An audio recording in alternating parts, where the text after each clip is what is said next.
दोस्तों, यूनिवर्स में स्टार्स और अदर ऑब्जेक्ट्स का निर्माण कैसे हुआ, यह एक बहुत ही कॉम्प्लेक्स क्वेश्चन है। इसी से रिलेटेड सवाल है कि हमारी पृथ्वी का निर्माण कैसे हुआ था। सदियों से चल रहे scientific studies and space observations के आधार पर विज्ञान ने कुछ हद तक मिस्ट्री को सॉल्व का प्रयास किया है।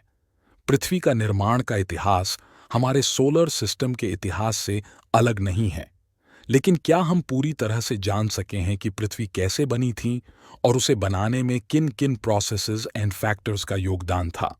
आइए जानते हैं कि इस बारे में क्या कहता है साइंस।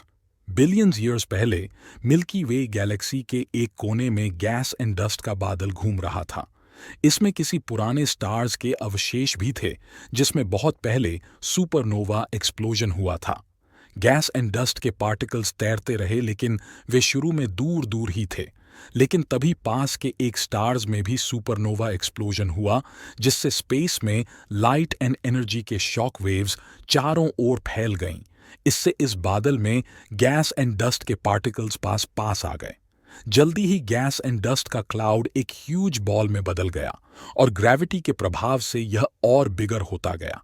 गैस एंड डस्ट के पार्टिकल्स के बीच इंटरैक्शन होने लगी और बॉल के अंदर पावरफुल न्यूक्लियर रिएक्शन होने लगी और बादल की बॉल सन जैसे स्टार्स में ट्रांसफॉर्म्ड हो गई। जबकि गैस एंड डस्ट का बहुत सारा हिस्सा सन का चक्कर लगाने लगा, जिसे प्लैनेट निर्माण करने वाली चक्रिका प्रोटोप्लैनेटरी डिस्क कहते हैं। गैस एंड डस्ट पार्टिकल्स फिर पास पास आने लगे और प्लैनेट्स निर्माण की प्रोसेस शुरू हो गई। जल्दी ही ये गैस एंड डस्ट पार्टिकल्स मिलकर एक बिगर साइज लेने लगे, जबकि गैस एंड डस्ट पार्टिकल्स अब भी सन का चक्कर लगा रहे थे। इन बॉडीज से गैस एंड डस्ट पार्टिकल्स और ज्यादा मात्रा में अटैच्ड होने लगे और उनमें से एक लंप आगे चलकर हमारी पृथ्वी बन गई।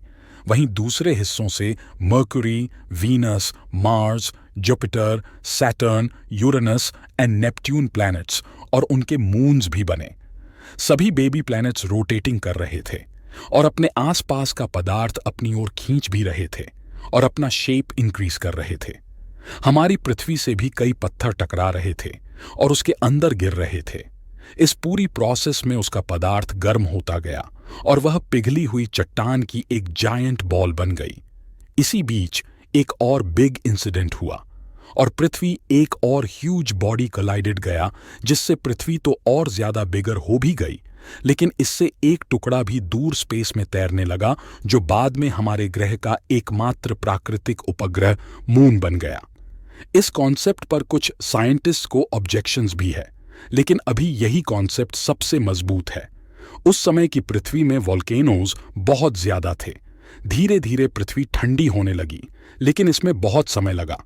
इस बीच कई आइस रॉक्स एंड गैस पृथ्वी पर आई और बर्फ के पिघलने से यहां सीज एंड ओशंस का निर्माण होने लगा।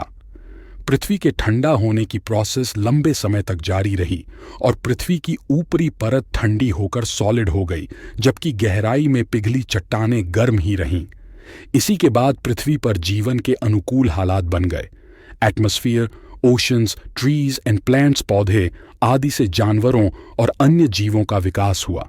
इस दौरान पृथ्वी में ग्रेट डिस्ट्रक्शन की घटनाएं और कुछ चरम एक्सट्रीम क्लाइमेटिक चेंजेस की घटनाएं भी हुई, जिससे कई तरह के नई प्रजातियां का आगमन हुआ। इस बीच डायनासोर आए और खत्म भी हो गए। इसके बाद कुछ लाख साल पहले ही इंसानों का धरती पर विकास हुआ और कुछ 100 साल पहले ही सिविलाइजेशंस ने साइंस के विकास के बाद कुछ ही दशकों पहले टेक्नोलॉजिकल डेवलपमेंट देखा, जिससे स्पेस ट्रैवल, स्काईस्क्रेपर्स एटसेट्रा देखने को मिले। तो आज हमने पृथ्वी का निर्माण कैसे हुआ था उसके रहस्य के बारे में जाना। अगर आपको वीडियो पसंद आया तो हमारे चैनल थ्योरी ब्रेकर को like, comment, share and subscribe करें।